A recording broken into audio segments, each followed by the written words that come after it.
안녕하세요. 제가 이렇게 사연을 보낼 줄은 몰랐지만 여러분들의 의견을 듣고 싶어 이렇게 연락을 드리게 되었습니다. 사실 저도 평소에 이런 사연을 자주 듣는 편이라서 재밌게 듣고 있는데 직접 보내게 될 줄은 몰랐네요. 저는 일단 아들 셋을 두고 있는 엄마입니다. 나이는 벌써 70세에 가까워지고 있어요. 아들들은 모두 일찍 결혼을 해서 며느리도 셋을 두고 있는데요. 요즘 같은 시대에 결혼을 빨리 해서 며느리를 봤다는 건 주변 사람들의 부러움의 대상이 되기도 했습니다.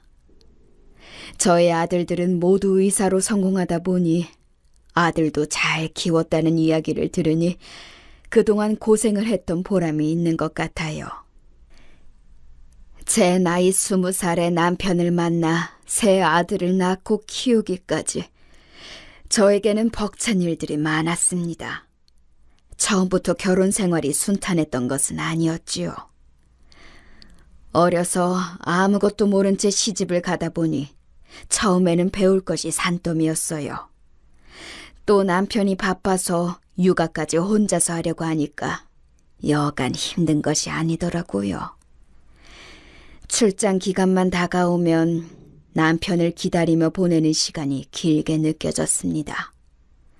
한 번 가면 일주일은 기본이다 보니 항상 시어머니께서 도와주셨지요.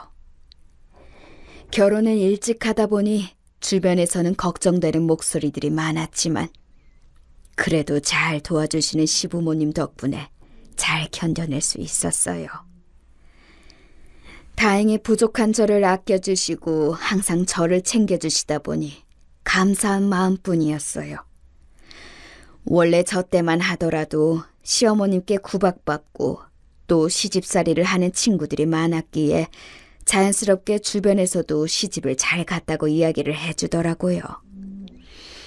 저는 결혼 생활을 행복하게 보낼 줄 알았습니다만 갑작스러운 사별로 인해 힘든 시간을 보낼 때도 있었어요. 남편은 평소 때와 같이 일을 나가고 저 또한 육아를 하면서 시간을 보내고 있었지요. 근데 갑자기 병원에서 연락이 오는 겁니다. 환자가 급한 상황이니 얼른 오는 것이 좋겠다고 말이죠. 당황스러웠지만 급하게 준비를 해서 가보니 사고로 누워있는 남편을 눈으로 마주하고 나서 그때의 감정은 다 표현을 못할 것 같아요. 어디 하나 성한 곳 없이 상처가 남아있고 수술을 하긴 했지만 더 이상 가망이 없었던 남편은 7일 만에 떠나게 되었어요. 애미야, 이게 무슨 일이냐? 내 아들, 하나뿐인 내 아들 어떡하니? 남은 이들은 어떻게 살라고 벌써 가니? 아이고. 어머니, 어떻게 하죠? 이제 너무 막막해요. 어떻게 살아가야죠? 핏덩이들을 생각해서라도 정신을 잘 차려야 한다. 힘들겠지만 우리 잘 이겨내보자꾸나. 아휴, 너도 얼마나 상심이 크니. 그래도 사고 이후에 너가 옆에서 잘 보살펴준 덕분에 아범이 더 버텼던 것 같다. 고생했다, 아가. 자식을 잃은 슬픔에 빠져 힘든 시간이셨을 어머님 역시 저에게 오히려 위로를 더해주셨지요. 빈손은 발걸음이 끊이질 않았고 장례식 이후 유품 정리와 남편이 남겨준 것들을 정리하면서 앞으로의 생계는 어떻게 유지를 해야 할지 고민이 많았습니다.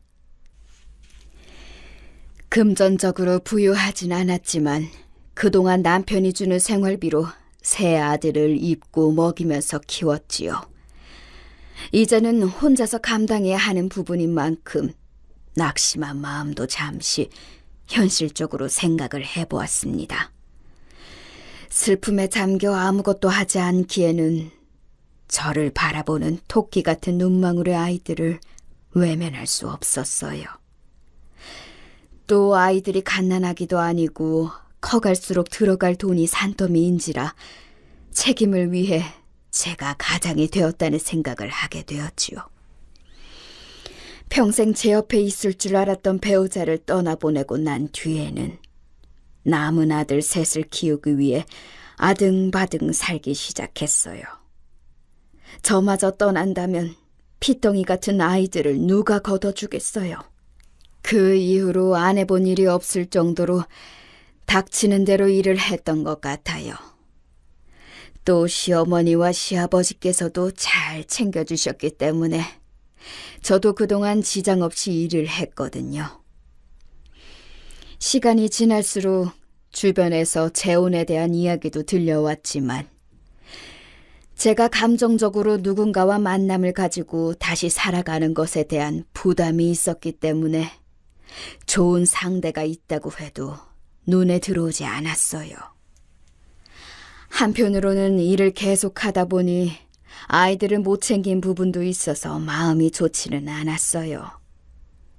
아침 일찍 나가 저녁에 들어오다 보니 시부모님께 죄송한 마음에 생활비를 쥐어드렸고 남는 시간에는 아이들과 시간을 보내면서 엄마로서의 역할도 하다 보니 여유가 생길 일이 없었어요. 젊은 나이에 재혼을 해야 한다는 이야기가 많았지만 남자친구를 몇 번 만나긴 했지만 아이들에게 혼란을 주고 싶지 않았던 마음도 있었던 것 같아요. 아무쪼록 아이들도 올바르게 잘 자라고 항상 저를 이해해주며 크는 모습을 보니 마음이 아프기도 했어요. 그 당시에는 우리 가족을 지키자는 마음이었던 것 같아요. 그렇게 차곡차곡 돈도 모으고 연차가 올라가기 시작하면서 아이를 키우기에는 부족할 수 있지만 전보다는 여유가 생기고 젊은 나이 때부터 금전적인 부분에 관심이 많다 보니 돈을 늘리고자 하는 마음에 주변보다는 조금 빠르게 재테크에 대해서 알아보게 되었어요. 재테크에 대한 공부도 하고 이것저것 알아보다 보니 자연스럽게 흥미를 가지기 시작했고 다행히 저와 잘 맞아서 꽤 오랜 기간 틈틈이 자산을 늘려갈 수 있었어요. 초반에는 혹시라도 잃진 않을까 걱정을 하기도 했지만 오히려 저에게는 득이 되는 부분이 더 많더라고요. 초반부터 이득을 본 것은 아니었지만 갈수록 차곡차곡 쌓이는 자산을 보니 그동안 열심히 일해서 모은 보람이 있었어요. 덕분에 아이들이 대학 생활을 할 때 여유롭게 지원을 해줄 수 있었고 또 건물을 가지다 보니 저도 생활에 대해 빠듯하지 않으니 취미 생활을 즐기게 되더라고요. 여행을 다니고 또 쇼핑도 즐기면서 제가 이런 것을 좋아했었구나 하고 느끼게 되고 행복을 느끼면서 살아가고 있었어요. 나이가 들기 시작하면서 제가 하고 있는 재테크들도 잘 되고 시부모님께도 챙겨드릴 수 있으니 감사했죠. 초반에 어려운 점도 있고 또 바쁘게 시간을 보내긴 했지만 1년 중 가장 제가 신경을 썼던 부분이 제사였어요. 남편 제사 그리고 시부모님이 돌아가신 이후 두 분의 제사까지 신경을 쓰고 있었어요. 남편이 외동으로 지냈던지라 이제는 시가에 남은 식구들이 남지 않아서 제가 따로 지내고 있었어요. 아무리 바빠도 제삿날이 다가오면 일정을 빼고 준비를 할 만큼 열심히 했는데 이것만큼은 아들들이 장가를 가더라도 꼭 지켜주었으면 하는 부분이 되었지요. 1년에 단 3번뿐이고 며느리들이 들어온다면 음식에 대해서는 스트레스를 줄 생각이 없었어요. 저도 며느리였으니까요. 집안일을 잘 하진 못했지만 그래도 시부모님이 잘 챙겨주셨던 그 기억으로 고생을 시키고 싶진 않지만 제사의 자리는 지켜주었으면 하는 마음이었어요. 여기에 어떤 분들은 결국 시집살이를 시키려는 건 아니냐라고 생각하실 수 있으나 저는 제사와 제 생일 이외에는 따로 왕래를 하면서 지낼 생각은 없었기에 이 정도는 며느리들이 도와주지 않을까 싶었어요. 아들들이 슬슬 나이가 찰 무렵 여자친구라며 소개를 시켜주는 첫째 아들을 보고 결혼에 대한 생각이 있다고 이야기를 해서 저도 자연스럽게 제사에 대해서 의견을 물어보았습니다. 미리 말을 해주는 게 예의이고 서로 맞춰가야 하는 부분이니까요. 그래, 몇 년 만났다고. 식은 언제쯤이 좋을 것 같니? 3년이에요, 어머님. 시기는 어머님이 좋으실 때 할게요. 그래, 아가. 참하고 예쁘니 좋구나. 아들에게 이야기를 들었을지 모르겠지만 우리 집안에는 제사가 있단다. 그 제사 때는 참여를 해주었으면 해. 그럼요, 어머니. 얘기 다 들었습니다. 도울 수 있는 일은 다 할게요, 어머니. 다행히 결혼 전 이야기를 나누었을 때 반응은 굉장히 긍정적이었어요. 저도 고마운 마음을 담아 그날 저녁을 근사한 곳에서 사주었고 이후에는 상견례를 하고 빠르게 결혼 준비를 하게 되었어요. 당시 첫째 아들에게 해줄 게 없을까 하고 제가 가지고 있는 건물 중 세를 주고 있는 곳에 집을 얻어주기로 했어요. 강남에 소유하고 있는 아파트, 너가 거기에 입주를 해서 살면 어떻겠니? 엄마가 그래 주신다면 감사하죠. 요즘 입주를 하는 것도 어렵고 대신 그냥 입주를 하는 것보단 제가 보증금 개념으로 모아둔 돈을 맡기도록 할게요. 어차피 집을 구하려고 했던 돈이니까요. 그래, 며느리 될 친구는 너가 만날 만큼 만나봤으니 잘 알겠지만 어떻게 하느냐에 따라서 밥상이 달라지는 거란다. 너가 더 참아주고 또 이해해줘야 해. 그럼요. 엄마 걱정 마세요. 아들과도 잘 이야기가 되었고 결혼식까지 잘 마친 뒤 그렇게 첫째 아들 부부가 입주를 해서 살게 되었어요. 사실 저는 며느리를 부리고 싶어서라든지 집을 마음대로 드나든다든지 그럴 생각은 전혀 없었기 때문에 아들도 편하게 생활을 하는 것 같았어요. 문제는 그 다음 저희 시부모님 제사 때 일어났습니다. 제사가 다가오면서 며느리에게 연락을 했어요. 며느리가 들어오고 난 이후에 제가 준비를 하던 음식들도 주문으로 바꾸고 간단하게 할 만한 것들만 집에서 하기로 이야기를 했거든요. 그래, 세아가 잘 지냈니? 이번에 돌아오는 주에 제사 있는 거 알지? 네, 어머니, 알고 있죠. 근데 어쩌죠? 저희가 그날 일정이 있을 것 같아서요. 아휴, 그러니? 하지만 결혼하고 첫 제사인데.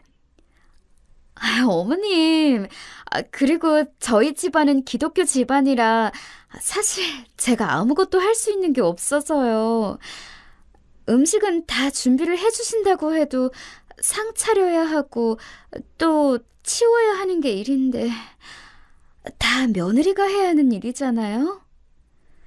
간단하게만 준비하면 되기 때문에 손이 많이 가지도 않고 또 결혼 전부터 미리 말했던 부분인데 이제 와서 오리발 내미는 거니? 아니요, 어머님. 그렇다는 게 아니라 어머님께 여쭤보는 거잖아요. 결국에는 다 며느리가 해야 하는 일인데 음식 조금 시키는 것 가지고 너무 생색내시는 거 아니에요? 그리고 사실 저와는 상관이 없는 제사 같은데 꼭 가야 하나요? 너무 기가 차서 말이 나오지 않았어요. 처음 만났을 때는 그렇게 살갑게 굴던 애가 이렇게 달라질 줄은 몰랐습니다. 마지막 말을 듣고선 저도 할 말이 없어서 알았다고 말을 하고 끊어버렸어요. 속상은 했지만 어쩌겠어요. 늙은 시어머니 말을 저렇게 받아치니. 결국 아들에게 연락을 했습니다. 아들, 바쁘니? 아니요, 엄마. 왜 그러세요? 이번에 제사 잘 준비하고 계세요? 언제쯤 가면 될까요? 안 그래도 새아가랑 통화를 했는데 그날 일정이 있을 것 같다고 이야기를 하던데. 그래요? 일부러 구주는 수술 일정도 빡빡하게 안 잡아두었는데 제가 한번 통화해볼게요. 그래, 아들. 통화하고 연락 줘. 아들과 통화를 하면서 며느리가 이야기를 했던 부분은 일부러 말을 하지 않았어요. 혹시라도 싸우진 않을까 싶어 말을 아끼고 있었는데 얼마 지나지 않아 며느리에게 다시 연락이 왔습니다. 네, 어머니. 제가 그날 일정이 있는 줄 알았는데 착각했나 봐요. 그이와 전화했으니 당일날 가면 되는 거죠? 그래, 새아가. 날짜와 시간 미리 알려줄 테니 그때 보자꾸나. 네, 어머니. 일정에 착오가 있었다는 이야기. 지금 와서 생각해보면 어이가 없지만 저때 당시만 해도 정말 일정이 있는 줄 착각한 줄 알았어요. 그래서 별다른 문제가 없겠거니 하고 넘겼지만 진짜 폭탄은 제삿날 터지고 말았습니다. 당일 둘째와 셋째도 모여 같이 준비를 하고 있었고 첫째는 보이지 않았어요. 시간이 지나도 나타나지 않으니 답답한 마음에 연락을 해봤지만 전화도 받지 않더라고요. 혹시라도 무슨 일이 생긴 것은 아닌지 걱정이 되는 마음에 기다리기만 했는데 다행히 저희 앞에 모습을 비췄습니다. 아들만요. 아유, 아들. 무슨 일이 있는 줄 알았어. 전화는 왜 안 받니? 형수는 어디 두고 와? 혼자 왔어? 죄송해요. 엄마 많이 걱정하셨어요? 집사람이 오늘 몸이 좀 안 좋다고 해서 집에서 쉬라고 했어요. 간호해주다가 늦었네요. 아유, 몸이 안 좋으면 말을 하지. 괜찮다. 아들이라도 왔으니 마저 준비하고 제사 지내자꾸나. 결국 며느리는 나타나지 않았고 아프다는 말에 아들 손에 꿀과 홍삼을 사서 보냈어요. 하지만 그 이후에도 별다른 연락은 받지 못했고 며느리에 대한 섭섭함은 갈수록 커질 수밖에 없었는데요. 그 이후에도 제사할 때만 되면 혹시나 하는 마음에 연락을 돌려봐도 돌아오는 말은 똑같았습니다. 예, 첫째야. 이번에도 제사는 안 오는 거니? 맏며느리가 되어서 시아비 제사도 안 챙기고 그게 맞는 게야? 이번에는 꼭 오거라. 너에게 음식을 하라고 하니 무얼 하라고 하니? 요즘에는 음식 준비를 해주는 곳도 많아서 고생할 일이 없단다. 그냥 자리만 좀 지켜주면 안 되겠니? 어머님, 죄송해요. 이미 몇 달 전부터 예약이 되어 있는 여행이라 일정을 빼기가 어려워요. 아시잖아요. 그이가 너무 바쁘다 보니 항상 시기가 잘 안 맞는 것 같아요. 어쩌죠? 또 저희 집은 기독교라서 제가 가서 할 줄 아는 것도 없는데 오히려 짐만 되지 않을까요? 결국 그동안 참았던 울분을 다 터뜨렸는데도 속이 시원해지지 않더군요. 아무것도 할 줄 아는 것이 없으니 본인은 자리를 지킬 필요가 없다고 생각하는 것 같았어요. 게다가 여행까지 잡아두다니 아예 올 생각이 없었던 거죠. 결혼 후 제사만 잘 지켜달라고 이야기를 했는데 이후 아들을 불러 진지하게 이 문제에 대해 이야기를 해봤습니다. 아들, 나도 이해는 한다. 제사 지내는 거 쉽지 않지만 그래도 단 하루뿐이고 제사가 매달 있는 것도 아닌데 며느리는 시아버지 제사까지 마다하는 거니? 정말 너무하구나. 어머니, 죄송해요. 이상하게 집사람이 제사 시기만 되면 가고 싶은 곳이 있다고 이야기를 하고 저도 맞춤에 살다 보니 더 이야기를 하지 못했던 것 같아요. 다른 건 몰라도 아버지 제사는 꼭 챙기도록 할게요. 그래. 그날만은 꼭 지켜주었으면 좋겠구나. 아유, 다른 사람도 아니고 시아버지 제사를 하지 않는 며느리가 어디 있니? 집안이 기독교라고 해도 자리는 지켜줄 수 있는 거 아니겠니? 제가 잘 이야기해볼게요, 엄마. 답답한 마음에 아들에게 이야기를 하고 이후 제사에는 며느리가 얼굴을 비추었어요. 심술 가득한 모습으로 오는 모습을 보니 기분이 상하긴 했지만 그래도 얼굴이라도 비추어주니 감사하기도 했습니다. 그 이후 남편 제사가 되면 자리를 비추긴 했지만 딱 시작할 때 와서 남편이 끝날 때까지는 소파에서 휴대전화를 보면서 시간을 보내는 모습을 보니 마음에 들진 않았지만 와준 것만으로도 고마웠죠. 하지만 그것도 잠시 얼마 뒤 저에게 연락을 해서 저녁을 먹자며 아들과 함께 집으로 찾아왔어요. 어머니, 그동안 제가 섭섭하게 굴어서 죄송했어요. 괜찮다. 이제라도 자리를 지켜주니 고맙구나. 우리가 앞으로 잘할게, 엄마. 집사람이 고의는 아니었는데 자꾸 상황이 그렇게 되니 힘들었다더라고. 오늘 이 자리에서 서운했던 거 다 풀자.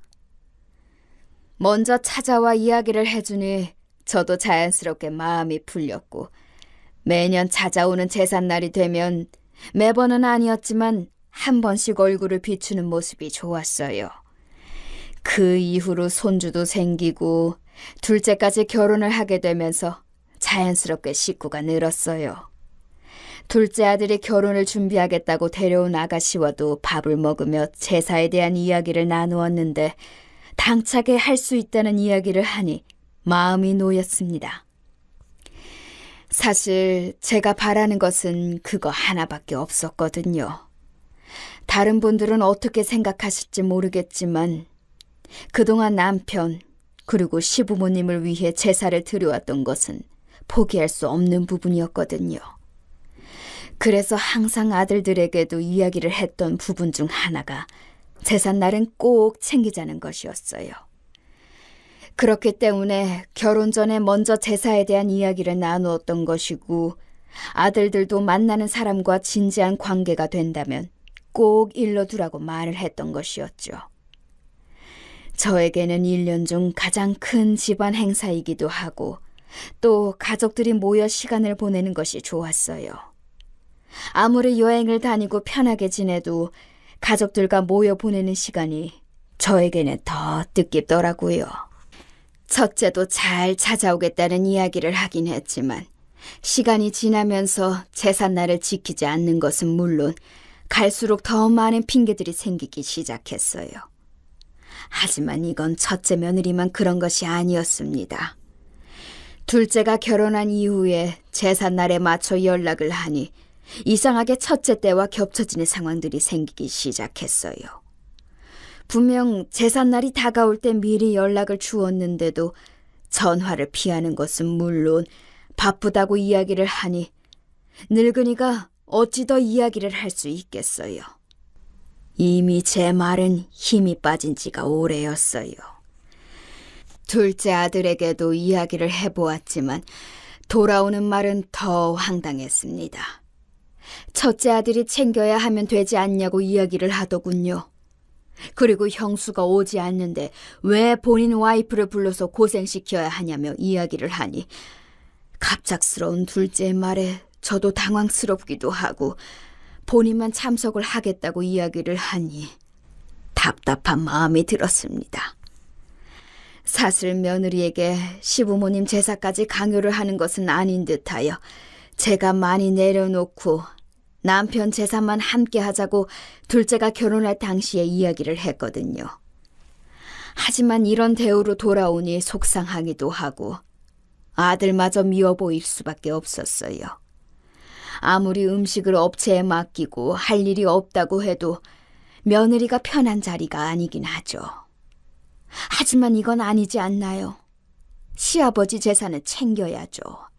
둘째 며느리도 제사를 하지 않는다고 하니 저 역시 황당할 수밖에 없었어요. 종교를 비하하거나 이해를 하지 않는 것은 아니지만 이 부분도 제가 너무 과한 것을 요구하는 거였을까요? 하지만 여러분, 제가 괜히 이렇게 사연을 보내는 것이 아니에요. 저도 5년이 넘는 시간 동안 며느리들에게 당한 부분이 있으니 차차 설명을 드리도록 할게요. 제사 관련해서는 사실 이미 첫째 때부터 겪는 갈등이 많아서 저도 마음이 크게 상하진 않았던 것 같아요. 단지 황당할 뿐. 제가 하던 대로 아들들과 자리를 지키는 것도 괜찮았죠. 하지만 며느리도 못 보고 떠난 남편에게 보여주고 싶었던 마음도 있었고, 시아버지 제사인데 자리를 안 지키는 며느리가 있을까 생각이 들었어요. 답답한 마음에 주변에 물어봐도 기독교라면 그럴 수 있겠다는 이야기가 들리니 제가 너무 과하게 요구를 한 것인가 싶었어요. 그렇게 몇 번을 더 며느리들과 갈등을 겪고 나니 나중에는 제삿날이 다가오면 먼저 여행을 간다고 연락을 해왔는데요. 그래서 셋째가 결혼한 이후 처음에는 크게 기대를 하고 있진 않았어요. 권유하고 싶지도 않았고 더 바라다가 저만 상처를 받는 꼴이었으니까요. 물론 결혼 전 제사에 대해서 언급을 하긴 했지만 무리하지 않아도 된다고 이야기를 하니 결혼 후에 꼬박꼬박 연락을 하는 것은 물론 제사에도 참여를 해주더라고요. 물론 그때도 첫째와 둘째는 오지 않았습니다. 아들들만 오고 손주를 데리고 여행을 가니 제사 때는 언제 봤는지 기억이 가물가물할 정도예요. 아무리 제사를 할 줄 모른다는 이유로 항상 자리를 피하니 아들들만 와서 죄인처럼 앉아있는 모습이 가슴 아팠습니다. 셋째 며느리는 혼자인데도 불구하고 제사 때 저희 집에 오면서 직접 음식을 해오기도 했어요. 말을 하지 않아도 스스로 하는 모습을 보니 정말 예뻐 보였습니다. 사이도 좋았고요. 서로 선을 지키며 지내니 이런 게 제가 바란 시어미와 며느리의 모습이었는데 정말 기쁘더라고요. 제삿날이 되면 연락이 먼저 오고 막내만 유독 달라 보이니 점점 눈이 갈 수밖에 없었고 또 그만큼 챙겨주게 되었어요.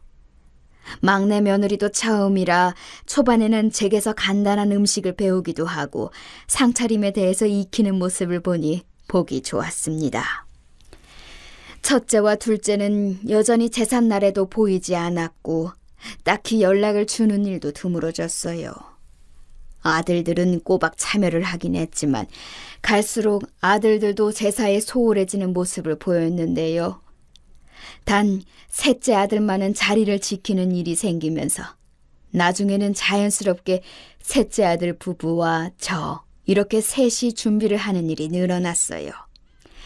자연스럽게 아들 둘은 나중에 합류를 하긴 시작하면서 점점 첫째와 둘째 며느리에 대한 기대가 사라질 수밖에 없었어요. 계속해서 말을 한다고 해도 들어주지 않으니 저도 이번에는 방법을 바꾸어 보기로 했습니다. 그동안 답답하게 굴었던 제 모습을 바꾸어 더 이상은 당하지 않는다는 마음으로요. 아쉬워하지 않고 안 하는 만큼 저도 신경을 안 쓰기로 했습니다. 아무리 마음을 쓴다고 해도 알아주는 사람이 아니라는 것을 알고 난 뒤로는 저도 형식적인 대화들로만 채워가니 딱 선만 지키며 관계를 유지해 나갔습니다. 제가 오히려 선을 지키니 아들들도 당황해하고 오히려 며느리가 더 눈치를 보기 시작하더군요. 어머님! 요즘에는 왜 연락 안 하세요? 곧 제사 아니에요? 알고 있구나. 무리해서 올 필요 없다. 이만 끊으마. 잠시만요. 어머님. 그동안 저희가 일정이 이때밖에 안 되어서 그랬던 거예요. 아시잖아요. 그이 바쁜 거. 그렇지. 남편은 바빠도 참석하는 제사의 며느리는 해외여행이라니. 괜찮다. 굳이 오지 않아도 된다. 이미 마음이 상할 대로 상했던 저는 딱히 부르고 싶은 마음도 또 강요를 하고 싶은 마음도 없었어요. 기독교 집안이라 자리를 지킬 수 없다는 말 이해하며 그냥 사는 게 좋을 것 같았거든요. 그 뒤로는 평화롭게 제삿날을 보내고 이후 첫째와 둘째 며느리와도 거리를 지키며 잘 지내던 도중 첫째 며느리의 사돈 식구들과 대화를 나누다가 알게 된 충격적인 사실이 있었어요. 사부인, 그동안 잘 지내셨죠? 그럼요. 부족한 저희 딸 잘 챙겨주셔서 감사해요. 평소 용돈도 주신다고 딸처럼 생각해주니 마음이 놓입니다. 아닙니다. 매번 주는 것도 아닌데요. 요즘에도 신앙생활 잘 하고 계시나요? 네? 저희는 오래전부터 불교 집안이라 교회는 다닌 적이 없는데요. 예? 그럴 리가 없는데요. 아이, 참, 엄마. 왜 그런 얘기를 여기서... 어머님, 식사하시죠. 급하게 마무리를 하는 며느리를 보니 할 말을 잃었습니다. 사부인과의 대화에서 큰 충격을 느낀 저는 배신감 그리고 분노가 올라올 수밖에 없었어요. 그동안 기독교 집안이라며 제사를 할 줄도 모른다고 이야기를 했던 며느리는 본인의 집안 제사는 다 지내고 있었던 것인데요. 물론 아들도 함께 말이죠. 그날은 저녁을 코로 먹는지 입으로 먹는지 집에 들어오자마자 소화제를 먹고 잤어요. 당황스럽기도 하지만 도대체 왜 그랬던 것인지 이해를 할 수 없었어요. 그동안 제가 해주었던 것들이 모두 물거품이 된 느낌이었습니다. 얼마나 제가 우스웠을지. 아들까지 그랬다고 생각하니 마음이 안 좋았어요. 아니나 다를까 다음 날부터 폭풍 전화가 울리기 시작했습니다. 아들과 며느리가 번갈아가며 저에게 연락을 해왔던 것이지요. 통화로는 할 얘기가 아닌 것 같아 그날 저녁 저희 집으로 불러 이야기를 나누었습니다. 기독교 집안이라더니 사부인이 하는 말씀을 듣고 얼마나 놀랐는 줄 아니? 어머님, 그동안 속이려고 했던 것은 아니에요. 정말이에요. 믿어주세요. 그래요. 엄마 일부러 그랬던 건 아니에요. 너는 아들이 돼가지고 아버지 제삿날에 꼬박꼬박 오더니 이제는 제사가 끝날 무렵에나 보이고 그게 말이 되는 거냐? 요즘 수술도 많고 많이 바빠서 그랬어요. 죄송해요, 엄마. 맞아요. 요즘 잘 쉬지도 못하고 항상 바쁘다 보니 그런 거예요. 또 제가 종교를 속이려고 했던 게 아니라 남편도 바쁘고 또... 됐다.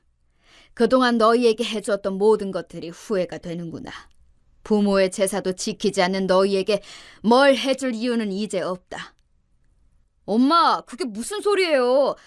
저희도 그동안 자리를 아예 안 지킨 것도 아니었고 솔직히 혼자서 준비하셔도 충분하잖아요. 저희가 그렇게 큰 잘못을 했나요? 한두번 참여 못한 것 가지고 이렇게까지 하실 일이에요? 맞아요, 어머님. 솔직히 서운해요. 집 명의도 저희 이름으로 해주신 거 아니고 전세로 해주신 거잖아요? 요즘 의사 집안에 집을 안 해오는 사람 없어요. 솔직히 그동안 이야기 안 하려고 했는데 적어도 집은 해주시고 제사를 시키던 뭘 하든 하셔야 하는 거 아니에요? 며느리의 말에 기가 찼습니다. 그동안 제가 해준 것들은 까마득히 잊은 것 같았죠.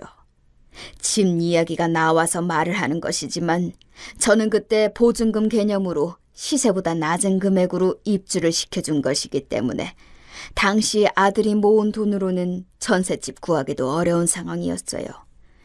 그래서 도와주고 자리를 잡아갈 때까지 용돈을 주기도 했지요. 지금이야 아들이 잘 되어서 자리도 잡고 개원을 하면서 받는 입장이 되었지만 솔직히 저는 그 돈이 없어도 생활하는 데는 문제가 없기 때문에 아쉬울 건 없었어요. 이후 첫째 아들 부부가 돌아갔고 저는 더 이상 제사에 대해서 첫째와 둘째에게 맡길 생각이 없었어요. 둘째 며느리도 결국에는 그 자리를 지키고 싶지 않아서 피하는 것이었으니까요.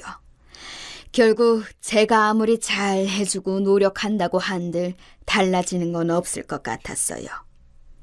하지만 아들들 중에서 가장 헌신하고 저를 도와주는 셋째와 막내 며느리는 달랐던 만큼 제가 보답을 해주어야겠다는 생각이 들더라고요. 문득 고마운 마음이 들기도 하고, 사실 첫째 아들에게 주기로 했었던 건물을 셋째에게 주는 게 낫겠다는 생각이 들어 이번 기회에 맡기기로 했어요. 제가 그동안 제사를 지내오면서 새 아들들을 두고 앞으로 제 남은 유산들을 어떻게 정리를 하면 좋을지 고민을 해왔어요. 제사를 가져가는 집에는 이만큼은 해줘야겠다는 생각을 가지고 있었기 때문에 자연스럽게 셋째 쪽으로 마음이 기울었습니다. 말이 되나요?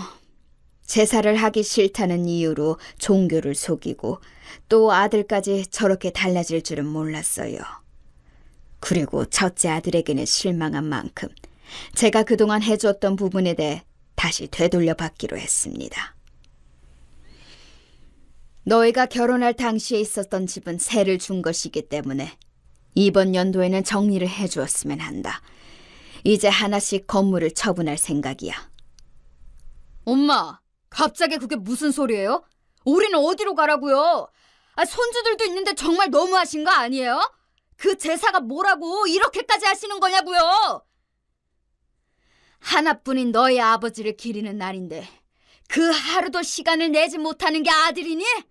그리고 제사를 잘 지키는 대신 집을 내어주는 것이었지 약속을 지키지 않은 건 너희 부부잖니. 내 몇 년만 있어도 그 건물은 너의 명의로 바꾸어줄 생각이었다고. 제 명의로요? 정말요, 어머니? 지금 그 집 시세만 해도... 그럼 그냥 제사 저희에게 맡기세요. 저희가 할게요, 어머니. 그동안 제가 바빠서 잘못 갔던 거 아시잖아요. 그 전에는 저도 꼬박꼬박 참석했는데 이제 와서 마음을 바꾸시면 어떡해요. 그동안 마음 상하신 거 다 알죠.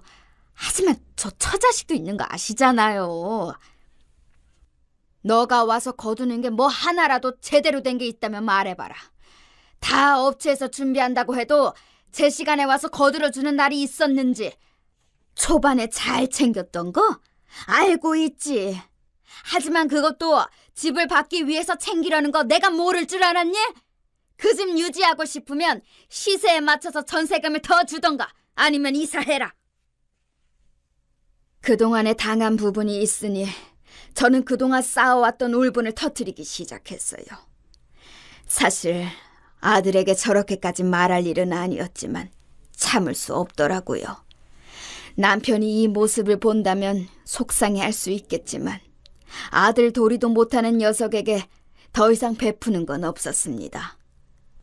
여러분들이 보기에도 제가 나쁜 시어머니, 엄마인가요? 첫째 아들과의 이야기가 끝난 이후에는 며느리에게 전화가 오기 시작했습니다.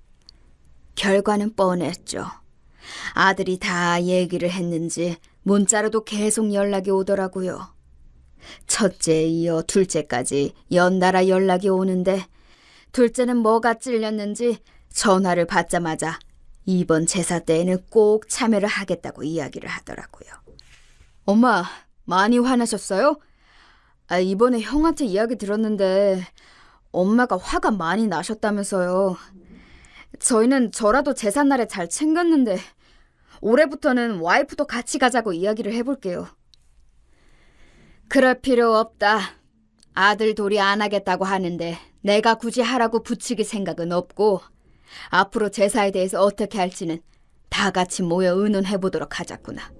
그때 다시 이야기하자. 짧은 전화통화를 하고 난 뒤에는 셋째에게 연락을 해서 잠시 집으로 오라고 이야기를 했어요. 건물에 대한 이야기를 하기 위해서 미리 준비를 해둔 서류를 보며 제가 하는 선택이 맞을 거라고 생각했어요. 왜냐하면 첫째와 둘째를 보고 느꼈거든요. 아들 셋을 키우면서 그동안 잘 키운다고 생각했지만 씁쓸하긴 해도 아닌 건 아니라는 것을 보여주어야 했기 때문에 셋째에게 건물을 주기로 생각한 것도 있었어요. 셋째가 저희 집을 찾아온 날 손에 바리바리 무얼 싸들고 온 것을 보니 첫째와 둘째 때문에 상했던 기분이 사그라들었어요. 오자마자 저에게 무슨 일이 있냐며 형들이 엄마에게 들은 이야기 없냐면서 연락을 해왔다더라고요. 별일은 아니고 그동안 첫째 며느리가 기독교 집안인 줄 알았는데 거긴 불교 집안이라더라. 또 제사를 절에 가서 드린다고 하는데 내가 참을 수가 있어야 말이지. 너는 이해가 되니? 그런 일이 있었어요? 그건 형수가 잘못한 일이네요. 엄마가 마음이 많이 상하셨겠어요. 그래서 이번에 정리하는 김에 형들도 자리를 잡았으니 엄마가 처음에 해주었던 집은 다 처분을 하려고 한다. 아니면 제 값대로 돈을 더 받을 생각이야. 제 결정에 셋째 아들은 놀랐는지 저에게 조금만 더 생각을 해보라고 이야기를 하더군요. 형들이 밖으로 나가게 되면 조카들도 걱정이라고 했지만 사실 아들들 벌이가 안 좋은 게 아니거든요. 충분히 집을 살 정도는 되기 때문에 저도 과감하게 결정을 했던 부분이고 받았던 돈은 돌려줄 생각이라서 문제가 되는 부분은 없었어요. 그 부분까지 생각을 하고 있다고 하니 셋째 아들은 형들 편을 들다가 나중에는 제 결정을 존중해준다고 이야기를 해주었고요. 당황한 듯 했지만 형들도 그동안 제삿날을 잘 지키지 않았던 것도 있으니 본인들이 무덤을 판 것이라고 이야기를 해서 오늘의 만남 목적이었던 건물 이야기를 꺼냈습니다. 형들은 그랬지만 유일하게 셋째 너는 매년 제사를 돕고 막내 며느리까지 잘 챙겨주니 항상 고마운 마음을 가지고 있었어. 그래서 이번에 너희에게 부탁을 하나 할까 한다. 뭔데요, 엄마? 어떤 부탁이실까요, 어머님? 큰 건 아니지만 내가 가지고 있었던 건물을 며느리에게 증여해 주려고 하는데 괜찮겠니? 세금 부분에 대해서도 미리 내가 다 알아봤단다. 너희 집 근처에 있으니 관리를 하기 어렵지 않을 거야. 어머님, 그건 저에게 너무 큰 것 같아요. 당연한 일을 한 것뿐인데. 지 아비 제삿날도 소홀하게 생각하는 자식들도 있는데 너만은 쭉 그 자리를 지켜주었잖니. 고마운 마음에 주는 것이니 너희도 미리 유산 받는다고 생각하고 가지고 있었으면 좋겠구나. 그리고 그 건물은 아버지 보험금으로 샀던 건물이란다. 그만큼 뜻이 있기 때문에 더 너에게 주고 싶은 마음이 있어. 아버지도 그걸 바라실 것 같고. 내가 죽은 이후에도 재산은 너희라면 믿고 맡길 수 있을 것 같아서 그래. 받아주렴. 충분한 이유를 설명하고 돌아간 셋째 아들과 막내 며느리는 마지막까지 사양하며 저에게 오히려 설득을 했는데요. 저와 대화가 통하지 않자 결국에는 받기로 하고 집으로 돌아갔습니다. 막내 며느리에게 건물을 증여한 뒤로 제삿날은 정말 진풍경이 따로 없었어요. 그렇게 부르지 않아도 오지 않았던 며느리들이 와서 음식을 준비하고 있는 게 아니겠어요? 그토록 부탁을 할 땐 오지도 않았던 며느리들이 와서 그러고 있는 모습이 저에게는 더 가식처럼 느껴질 수밖에 없었어요. 그렇게 바쁘다더니 이번 연도에는 다 함께 보내게 되는구나.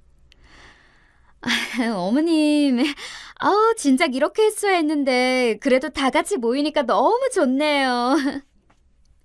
그러니까요. 매년 바쁘다 보니 이제서야 모이네요. 매년 이렇게 하면 되겠어요. 너희가 다 모였으니 여기서 이야기를 하는 것이 좋겠구나. 앞으로 제사는 나와 셋째가 맡아서 하고 나중에 내가 죽거든 계속해서 제사는 셋째 집에서 하게 될 거야. 동서 괜찮겠어? 이런 거 정말 잘 생각하고 해야 한다. 나중에 못하겠다고 하면 안 돼. 여기서 제대로 할 수 있는 사람은 나 아니겠어? 내가 손윗사람이기도 하고 동서는 아직 배울 점이 많잖아. 너가 할 줄 아는 게 뭐가 있니? 막말로 막내보다 너가 제사에 와서 한 게 더 없잖니.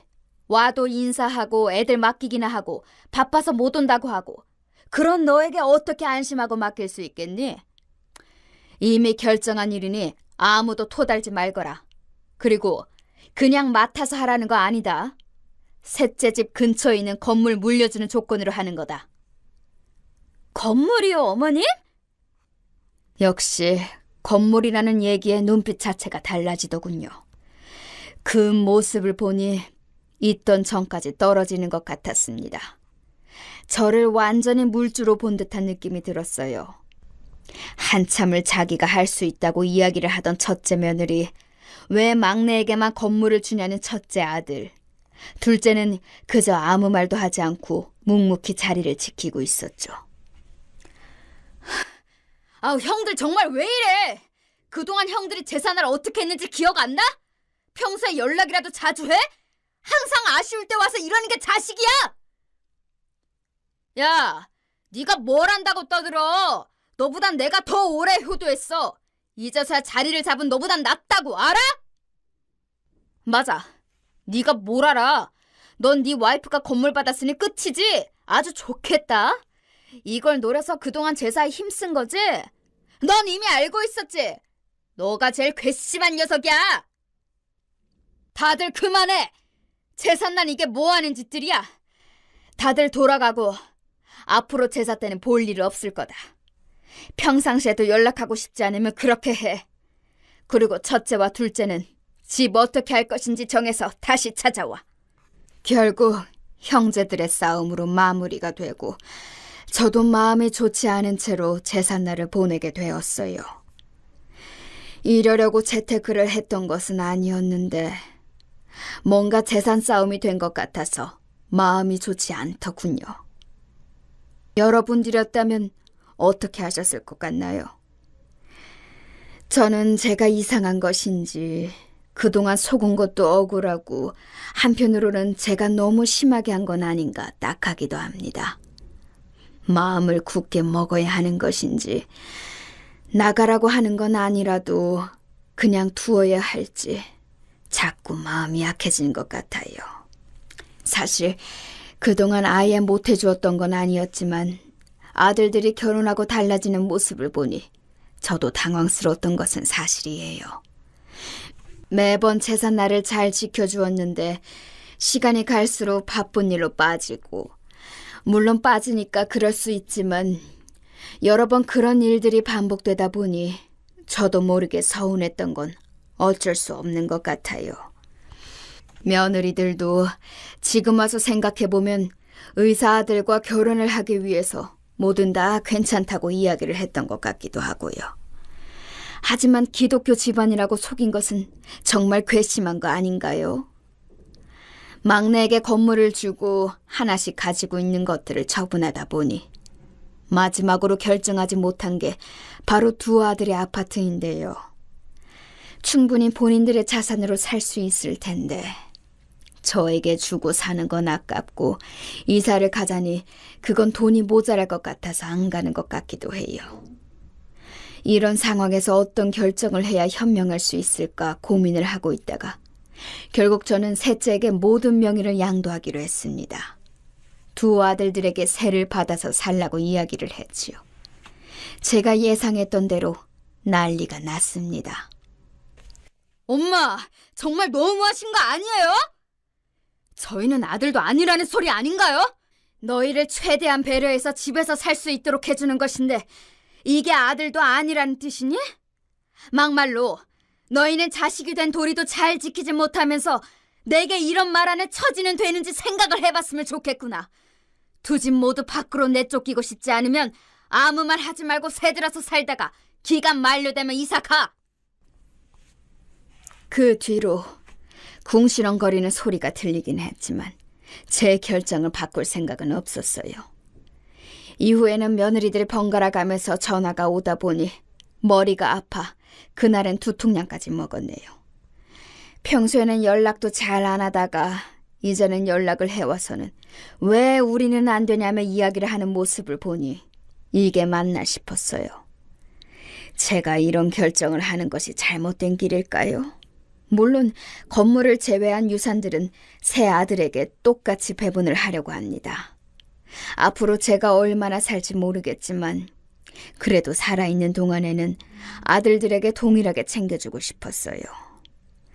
막상 이런 일이 생기니 당황스럽기도 하고 한편으로는 마음이 좋지 않더라고요. 물론 이렇게 생각하실 수 있어요. 그 제사가 뭐라고 이렇게까지 하는지.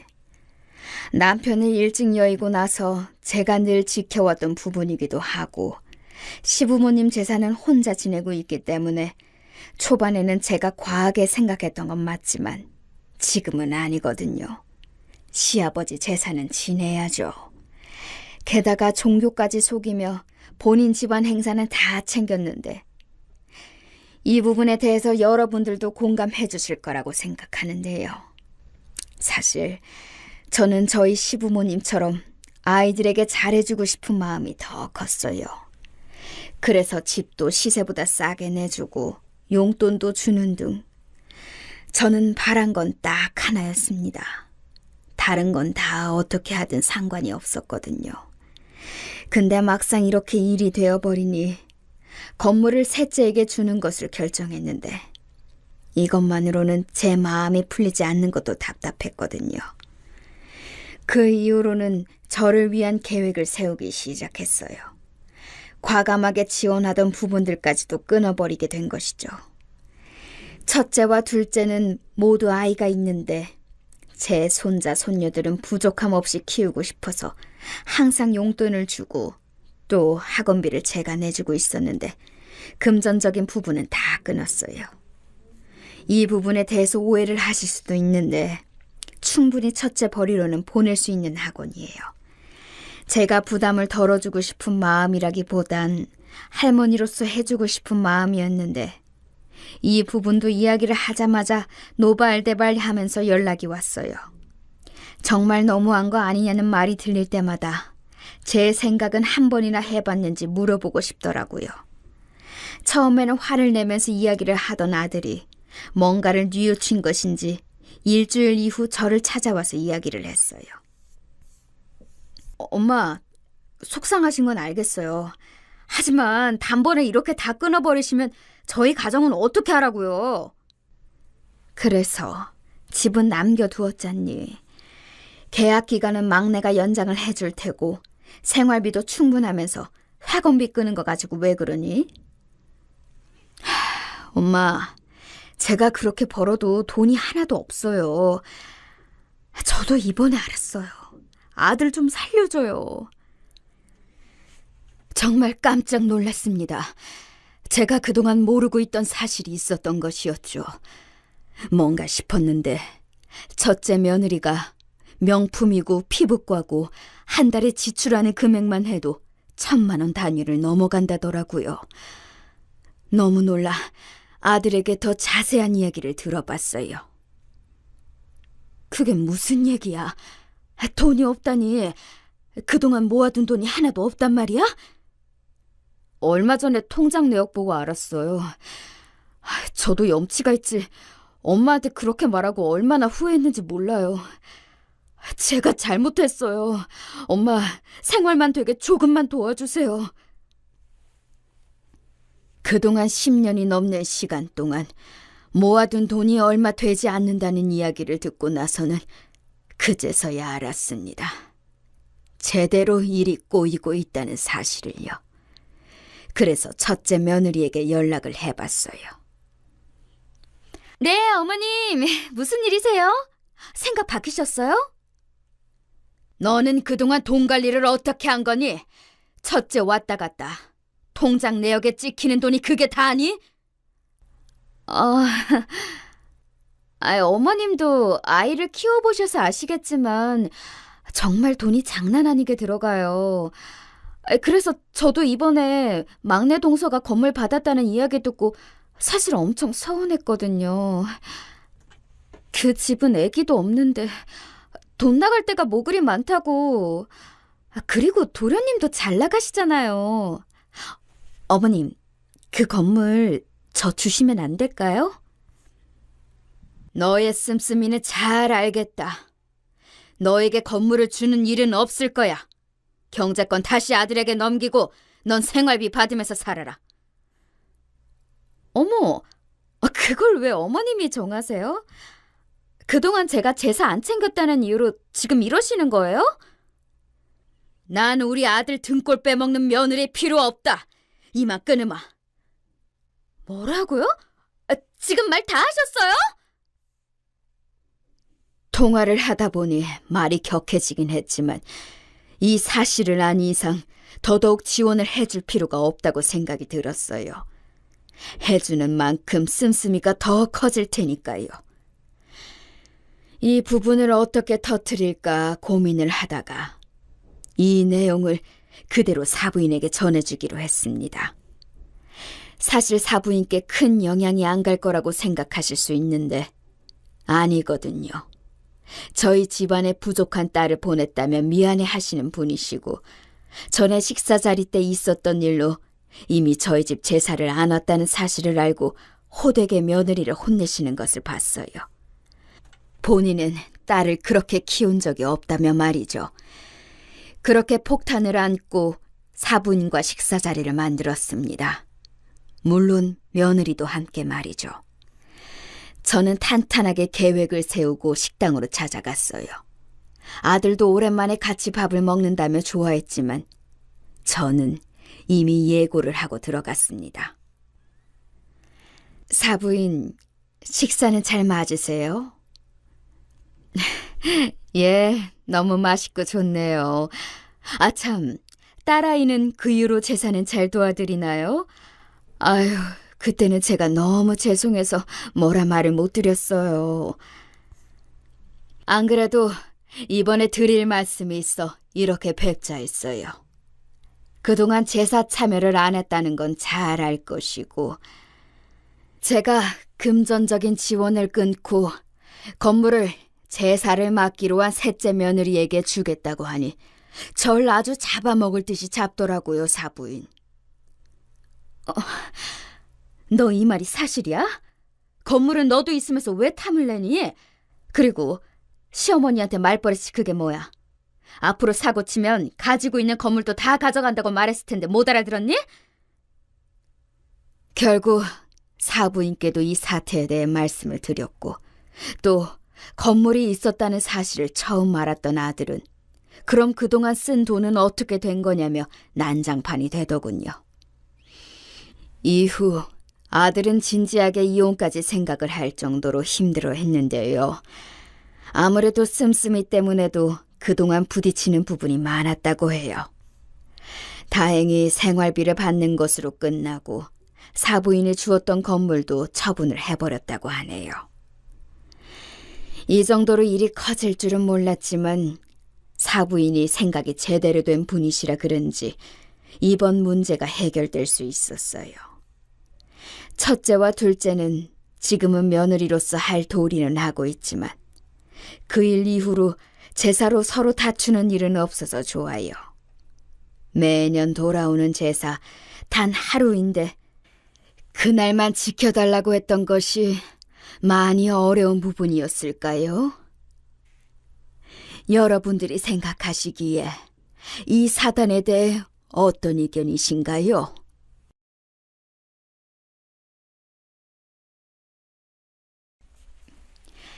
안녕하세요. 저는 현재 40대 주부로서 꽤 힘든 갈림길에 서 있는 사람이에요. 애 하나 낳아서 겨우 키우고 있는데 참 결혼 생활이란 게 너무 어렵네요. 더 나이 많으신 어른들이 볼 땐 어떠실지 모르겠지만 다 들어보시고도 별일 아니라고 생각되시면 제가 한 수 접고 들어갈까 해요. 하지만 아마 어느 세대가 봐도 이건 네 마음대로 하라고 말하지 않을까 싶은데요. 하여간 이 모든 얘기를 하기 위해서는 우리 시숙, 그러니까 아주버님에 대한 얘기부터 시작할 수밖에 없겠네요.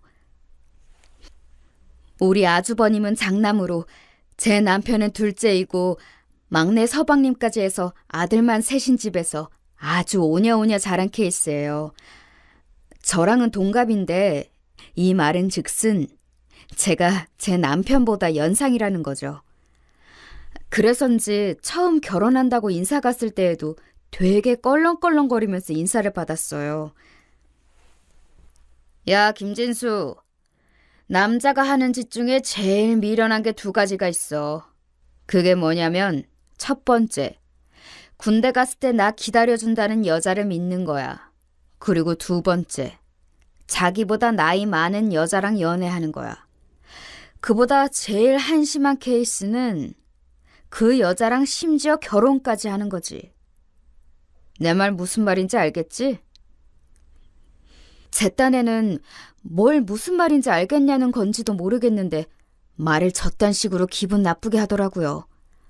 그것도 지네 집에서 풀어놓는 얘기라 그런지 되게 여유 있게 능글거리게 말을 하는 거예요.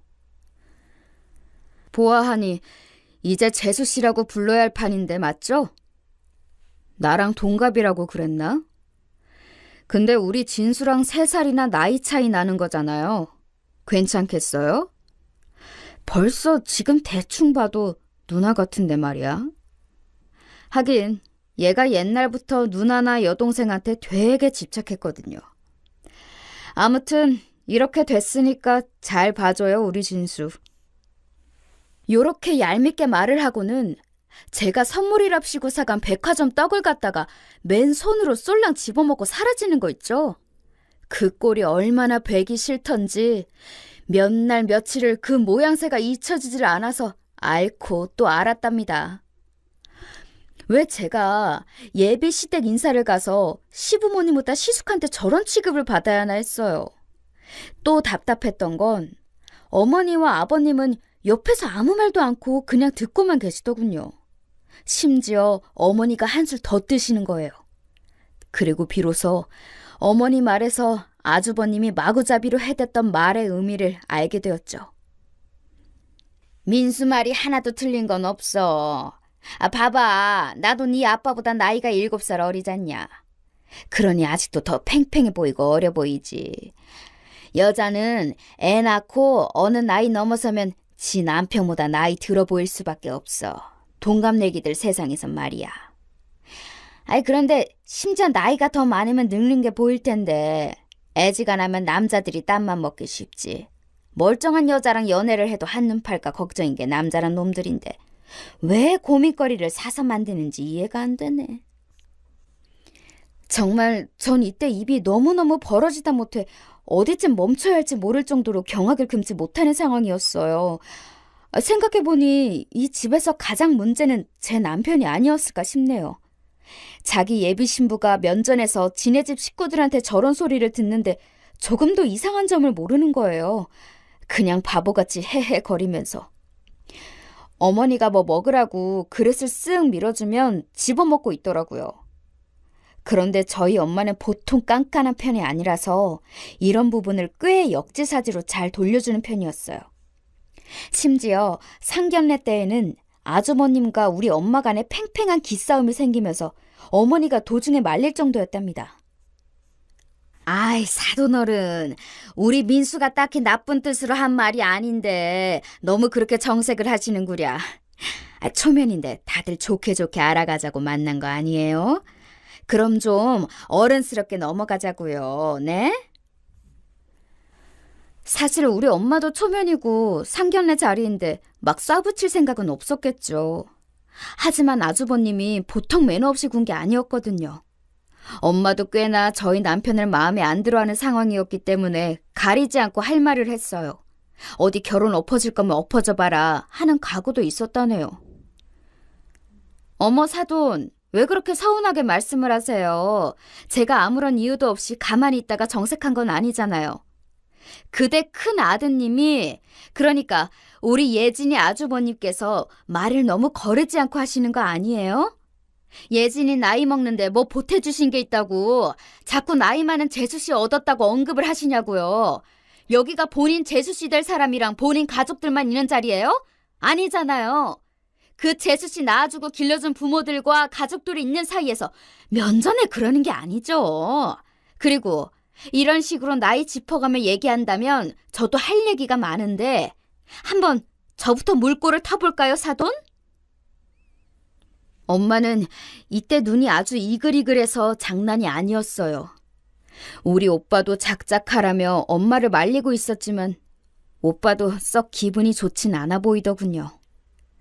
하여간 엄마가 이렇게 세게 나올 줄 몰랐던지 아주버님은 그나마 주변 눈치를 보기 시작했어요. 제가 뭐 재수 씨나 어르신들 기분 나쁘시라고 그런 건 아니고요. 단지 우리 진수랑 그냥 나이 차이가 난다. 그 정도만 얘기한 거예요. 엄마는 이때 완전히 쐐기를 박아버려야겠다고 생각했는지 멈추지 않고 곧장 이어서 말을 했어요. 그런 얘기는 혼자 생각하시고 앞으로 이런 자리에서, 아니 가족들 앞에서나 우리 예진이 앞에서라도 말씀 마세요. 동생네 부부 결혼하겠다고 어른들 다 초청해서 모시는 자리에 흠을 잡는 투로 말하면 안 되죠. 내가 가만히 있었으면 계속 얘기했을 거 아니에요? 어디 몇 번이나 나이 많은 재수씨 얘기하나 내가 아주 속으로 세봤어. 무려 9번이나 얘기했어요. 9번! 10번 채우기 전에 내가 얘기한 거라고 지금. 점점 흥분하며 목소리 높아지는 엄마를 보며 참 어이없게도 우리 시부모님이나 막내 도련님은 되게 불쾌하던 표정을 짓더라고요. 면전에서 자기네 그 죽고 못 사는 장남 너무 오냐오냐 키워놔서 저렇게 똥오줌도 못 가리는 장남 야단을 치고 있으니 기분이 나빴겠죠. 엄마는 거기서 집 갖고 또 뭐라고 얘기를 했다지만 그쯤에서 아빠가 제재를 하는 바람에 어색하게 식사도 끝나고 자리를 마무리하게 되었어요. 이후로 결혼식을 올리고 아기를 낳아 돌잔치를 할 때까지 서로 얼굴을 마주할 일은 없었답니다. 엄마도 우리 어머니도 아주 기를 쓰고 서로 안 보겠다고 난리였어요. 어머니도 저한테 아주 대놓고 뭐라 하시더군요. 아니, 사람을 앞에 앉혀놓고 그렇게 무한하게 남의 집 아들을 야단치는 게 어딨어? 자기 딸만 귀하냐고. 예진이 너 똑바로 알아둬야 해. 우리 민수 말이야 아주 귀한 애라고. 애가 안 들어서 내가 그렇게 빌고 빌며 얻어낸 귀한 아들이란 말이야. 얘가 태어난 게 얼마나 복인지 알아? 얘 때문에 뒤이어 내가, 아니 이 김씨 집안이 줄줄이 아들들을 주렁주렁 얻은 거야. 네 남편 진수며 막내 윤수까지 말이야. 어떻게 그렇게 남의 집 자식을 갖다가 생무시를 하는 말을 해? 하여간 어머니는 이런 식으로 감정의 골이 깊어서 모든 근원지는 본인 아들에게 있었다는 걸 정말 눈꼽만큼도 생각하고 싶어하지 않았어요. 오죽 귀한 아들이었으니까 말이에요. 사실 결혼 전에도 이처럼 일들이 많았는데 뒤로 갈수록 점점 더 심해진다는 건 당연한 수준이 아닌가 싶어요. 결혼 생활 몇 년 하고 나니 이제 알겠더라고요. 왜 어른들이 탐탁지 않아 하고 말리는 결혼은 하면 안 되는지 말이에요. 이때 약간 사연이 있는데 이 부분은 저도 너무 창피해서 저희 엄마한테도 아주 뒤늦게 털어놓게 된 얘기예요. 다름 아니라 당시에 우리 아주버님은 만나는 여자 하나 없이 혼자였거든요. 그런데 세상에, 전 안 그래도 분주했던 제 결혼식 이후 그런 얘기를 듣게 될 줄 몰랐어요. 신혼여행까지 다녀온 뒤에 어머니를 통해서 듣게 된 얘기였답니다. 예진아, 다른 게 아니고 저기 그때 결혼식 때 말이야. 네 하계 쪽 친구들? 그쪽에 괜찮은 아가씨가 있었던 것 같더라. 너 가방순인가 뭔가 해준다고 따라다닌다는 친구 있었잖아. 나한테 인사도 깍듯하게 하던 그 아가씨 말이야. 저는 새삼 제 친구를 왜 물어보나 싶으셨어요. 뭘 맡기신 것도 아니고 그날 몇 번 얘기만 나눴을 텐데 왜 제 지인에게 관심을 갖나 했죠. 그런데 뒤에 따라온 얘기는 정말 조금의 상상도 감히 해보지 않았던 내용이었답니다. 네? 제 친구를 아주버님께 소개해달라고요? 걔를 왜요, 어머니? 어머니가 이렇게 당당하게 요청해온 제 친구라는 애를 말해보자면 솔직히 같은 여자가 봐도 늘씬하고 키도 크고 예쁜 애이긴 했어요. 근데 그런 애를 왜 우리 아주버님 같은 인간에게 소개시켜달라는 건지. 키만 크고 허우대만 멀쩡한 사람이고 정말 쥐뿔도 없거든요. 직장도 변변치 않고 사업한다면서 무슨 이상한 아이템만 주구장창 늘어놓고 말이에요. 어디서 여자 보는 눈은 귀신같이 있어가지고 냉큼 음흉하게 저렇게 뒤에서 자기 엄마를 시켜먹나 싶었어요. 전 여러모로 어이가 없어서 절대로 가르쳐주지 않겠다고 맘먹고 있었는데 어머니가 크게 한 방을 날리시더라고요. 네가 연락해보고 그러지 않아도 돼. 젊은 사람들끼리 그냥 서로 알아보게 해주면 되니까 연락처만 나한테 보내줘라. 응? 아니, 그날 그렇게 같이 따라다닌 친구인데 전화번호를 왜 몰라? 내 친구들 사이에서도 내가 몇몇 그 집 자식들도 장가 보내고 그랬어. 하여간 그런 거 전혀 걱정할 거 없으니까 연락처만 나한테 문자로 보내놔라. 알았냐? 저는 도저히 안 되겠어서 거짓말까지 해보았지만 어머니는 막무가내였어요. 아이, 남자친구가 있건 없건 결혼 안 한 아가씨 아니야. 거 보기엔 너무 참하고 괜찮아서 그래. 결혼 전에야 돌다리 여기저기 다 두드려보고 그러는 거지 뭐. 이제 와서 괜히 핑계댈 생각 말고 얼른 연락처나 보내. 어머니는 제가 일순간 둘러댄 친구에게 애인이 있다는 거짓말까지 눈치를 채고서 저러시는 거예요. 결국 친구에게 사정사정하며 이래저래 마음에 안 들면 단번에 거절해버리라고 했어요. 당연히 친구가 싫다고 할 줄 알았는데 이게 또 상황이 이상하게 흘러가더라고요. 아, 그래? 니네 어머니 되게 적극적이시다. 근데 그날 뵈니까 인상이 나쁘시진 않던데. 그리고 마침 나 이전에 헤어진 남자친구 때문에 새삼 연애가 뭐고 뭔지 이제 잘 모르겠더라고. 그렇게 하나하나 다 따져본 남자들도 나중에 뒤통수 치고 사라지는데 이제는 마음을 열고 좀 너무 따지지 않아야겠다는 생각들이 들었어. 내가 너무 보수적이고 문을 닫고 있었던 것 같아. 그냥 재미삼아 나도 한번 만나보지 뭐. 요즘 기분도 싱숭생숭하고 좀 변화가 있었으면 했어. 예상외로 친구도 만나보겠다는 반응이기에 저는 무척 당황하게 되었어요. 그러면서 헷갈리기 시작하더라고요. 아니, 상황이 왜 이렇게 흘러가나? 내가 뭔가 너무 예민하게 생각했던 건가 싶어서 잠깐 주춤하게 되었어요. 일단 연락처는 넘겨두었고 각자 자기들이 알아서 하겠다 싶었죠. 그런 와중에 저도 신혼이라 한창 집 정리하고 살림이랑 직장을 병행하느라 바빴었고요. 아주머님과 제 친구의 만남이 어떻게 돼가는지는 잘 모르고 있었어요.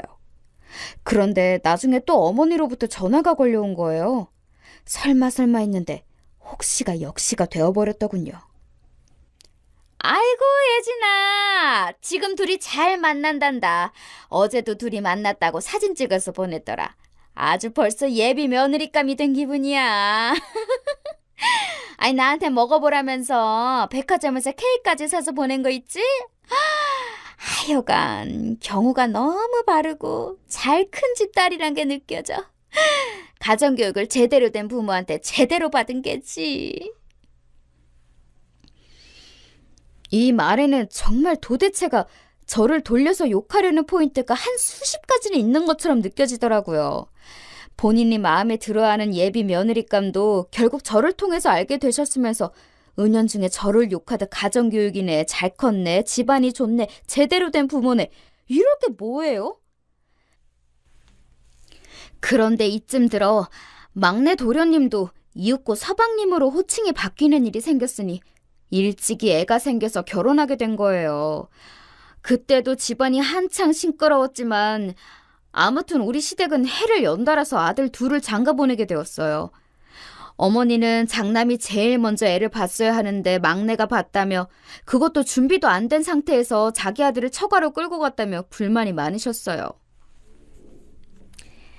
막내 걔는 말이야 아주 버릇이 없어. 우리 윤수 데려가며 고마운 줄을 알아야지. 어디 말만한 처녀가 덜컥 임신을 해가지고 대뜸 지네 집으로 데려갈 생각을 해? 그래놓고 지 엄마는 코빼기도 안 비추고 아주 날 보면 가만 안 둔다고 벼르고 있다던데? 하여간 내가 이렇게 며느리들 복이 없어. 우리 장남 민수나 좀 잘 얻어오길 바라봐야지. 어머니는 하여간 맨날 이 모양이셨어요. 자기 막내 며느리 욕을 같은 며느리인 저한테 하시면서 동시에 제 욕도 은근 돌려서 같이 하시는 거죠. 그러면 솔직히 제가 뭔 맘으로 동조를 하고 어머니 원망을 들어드리겠나요? 듣다가 너무 짜증이 나서 전화를 대충 끊어버렸답니다. 그런데 우리 막내 동서는 성격이 보통 아니더라고요. 상견례도 안 하겠다고 하고 해서 결혼식 때 잠깐 보긴 했는데 우리 어머니한테 엄청 으르렁거리는 거예요. 근데 나중에 사정을 들어보니 충분히 화낼 만한 사유가 있기도 했어요. 이건 제가 동서랑 개인적 친분은 없지만 저희 남편 통해서 들었답니다. 이건 내가 봐도 좀 우리 엄마 편들기가 그래. 엄마가 재수씨네 집이랑 다 같이 잠깐 본 적이 있나 봐. 근데 그때 엄마가 재수씨 뱃속에 애가 윤수애라는 보장이 어딨냐고 유전자 검사해오라고 막 그랬나 봐. 그러니까 저쪽 처가 어른들이 불같이 화를 내고. 아휴, 엄마는 정말 못 말려. 아무리 화가 나도 겉으로 할 말이 있고 안 할 말이 있는데 저렇게 꼭 화를 불러들인다니까. 재수씨도 임신 중에 아직 결혼도 안 했는데 예비 시어머니한테 저런 말을 들은 거 아니야. 그러니 엄마한테 당연히 감정이 안 좋겠지. 이 말을 들으면서 제가 제일 먼저 떠올랐던 생각은 동서에 대한 어떤 공감 가는 감정도 있었지만 우리 남편에 대한 어이없음이었답니다. 저렇게 남의 집 가정이나 남을 대하는 자기 엄마의 모습은 잘 알면서 왜 자기 와이프한테 함부로 하는 엄마 모습은 모르는 걸까요? 시간이 한참 지나 생각해보니 모르는 건 아니고 그냥 모른 척 하고 싶었던 것 같아요. 그래야 자기가 좀 숨을 쉬고 살 수 있으니까요. 암튼 저도 신혼 때를 얼마 지나지 않아서 임신을 하게 되었고요. 그래도 동선애가 일찍 애를 낳았고 이후에 제가 출산을 하게 되었어요. 어찌어찌 손주까지는 그래도 어머니가 바라던 성별로 되어서 모두 아들들을 낳게 되었답니다. 그 부분 하나는 아주 만족스러우셨던 것 같아요. 단 한 가지, 장남이 장가를 못 간 것만 빼고 말이에요. 여기서 의아하신 분들이 있으실 수도 있는데 앞서 제 친구랑 아주버님이 만난다고 했잖아요. 그런데 왜 장가를 못 갔다는 건지 이해가 안 되실 수도 있을 거예요. 결론부터 말하자면 이 둘은 만난 지 1년도 안 되어서 헤어지고 말았어요. 그것도 무려 결혼하겠다고 예식장까지 잡아두고 그 한 달 전에 말이죠. 아주버님도 그렇고 제 친구도 그렇고 둘 다 결혼을 빨리 하고 싶어 할 정도로 엄청 가까워졌던 모양이에요. 전 둘이 만난 지 얼마나 됐다고 결혼한다고 해대길래 모든 게 정말 너무 성급하다 싶었죠. 게다가 아주버님은 절 보기 좀 민망스러웠던지 전혀 제 앞에 나타나지 않았고 가끔 제가 시댁에 들려도 제 목소리를 들으면 나와보지도 않았어요. 그래도 둘이 잘 만난다길래 그런가 보다 했고 어머니를 통해서 그리고 친구를 통해서 소식을 가끔 듣곤 했답니다. 그러다가 청첩장과 예식장 대관 등 본격적인 얘기가 나오니까 한편으론 정말 제 친구가 제 형님이 되는 건가 싶어 희한하더군요. 궁금해하던 차에 친구한테 갑작스레 전화가 걸려온 거예요. 예진아, 나 너한테 상담할 게 있어. 내가 예민한 건가 싶은데 솔직히 이런 경우가 말이 된다고 생각해? 뭔데 그래? 혹시 아주버님 얘기는 아니지? 무슨 일이 있어? 그게 맞아. 민수 씨 얘기야. 나 지금 좀 혼란스러워. 친구 입으로 우리 아주버님의 본명을 이렇게 들으니 좀 새삼스럽기도 했지만 아무튼 둘이 연애를 한다고 한 이래 처음으로 본격적으로 저와 친구는 단 둘이 만나서 얘기를 나누게 되었어요. 저도 우리 시댁 가족의 이야기니 조심스러워 따로 묻지 않았고 있었는데 친구가 먼저 이런저런 말들을 꺼냈어요. 근데 듣고 있다 보니 이거 제가 결혼을 말려야지 안 되겠더라고요. 있잖아. 글쎄 민수 씨가 나보고 자기 친구들이랑 해외여행을 다녀온다는 거야.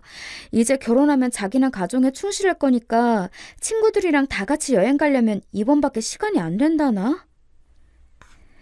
사실 이 말을 들으면서부터 어째 안 좋은 예감이 들려오긴 했지만 참고 들어보았답니다. 그리고 역시는 역시였다는 것을 재차 확인하게 되었어요. 처음엔 나도 친구들이랑 간다고 해서 그런가 했어. 그런데 얼마 전에 민수 씨 친구들 소개받아서 같이 밥을 먹었거든. 그때 같이 나온 여자가 있는 거야. 둘이 유독 되게 친해 보이더라. 그런데 세상에 알고 보니까 그 친구도 같이 껴서 해외여행을 가는 거였어. 심지어 남자 셋에 여자 셋 이렇게 해외여행을 간다는 거야. 그것도 3박 4일을 말이지. 너라면 허락해줄 수 있겠어? 대학 동기라고 하고 정말 아무것도 아닌 사이들이라고 하는데 뭐하러 그렇게까지 해서 가야 되는 거야?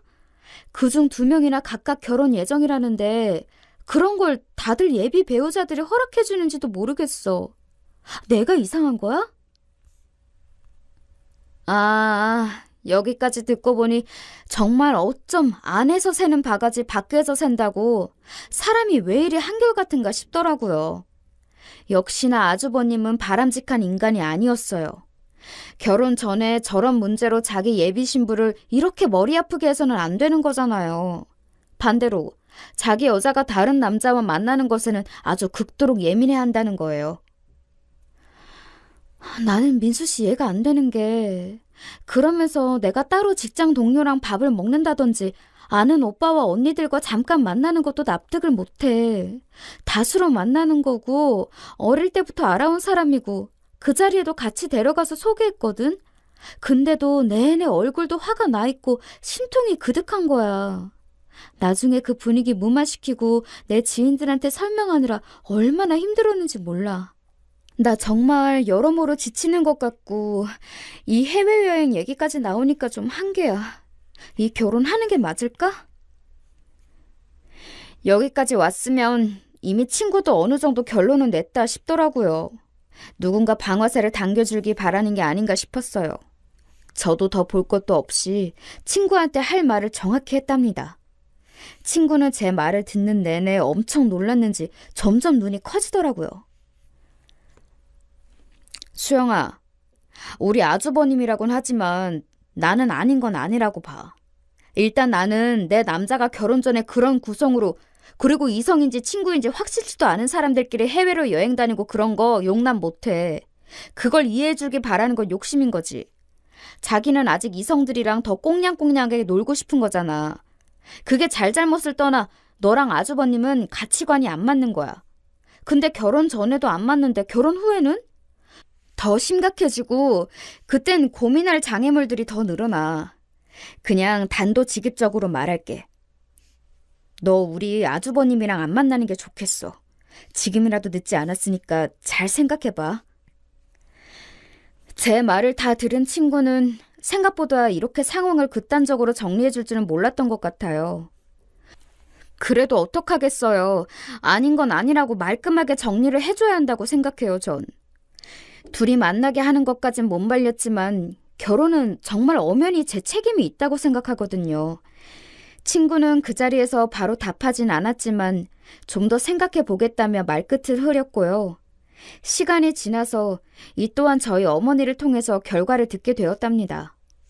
전화를 받자마자 어머니는 아주 주구장창 소리를 질러대시더라고요. 아무튼 이놈의 전화가 문제였어요. 제가 너무 고분고분 받아들였단 말이죠.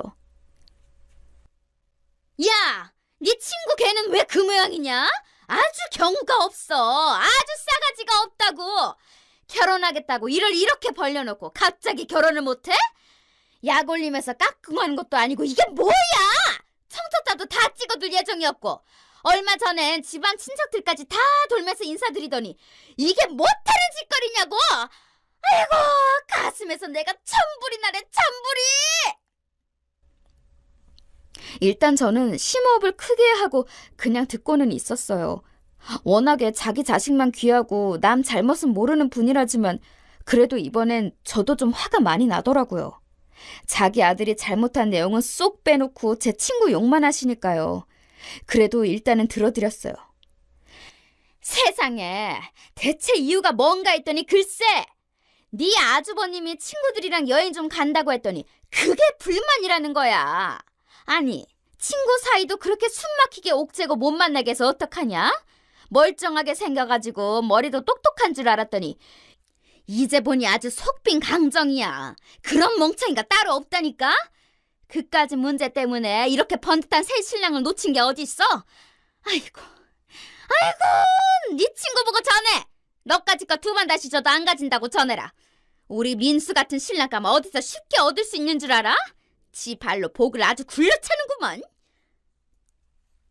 이렇게 어머니는 이래저래 제 앞에서 친구 험담을 엉망진창으로 하시더니 끝으로 가서는 저한테 화풀이를 하시는데 전 여기서 대차게 터지고 말았어요.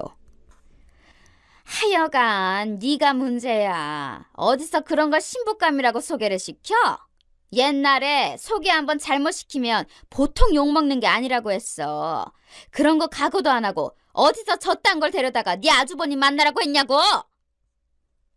어머니, 제가 제 친구 소개시켜드렸나요?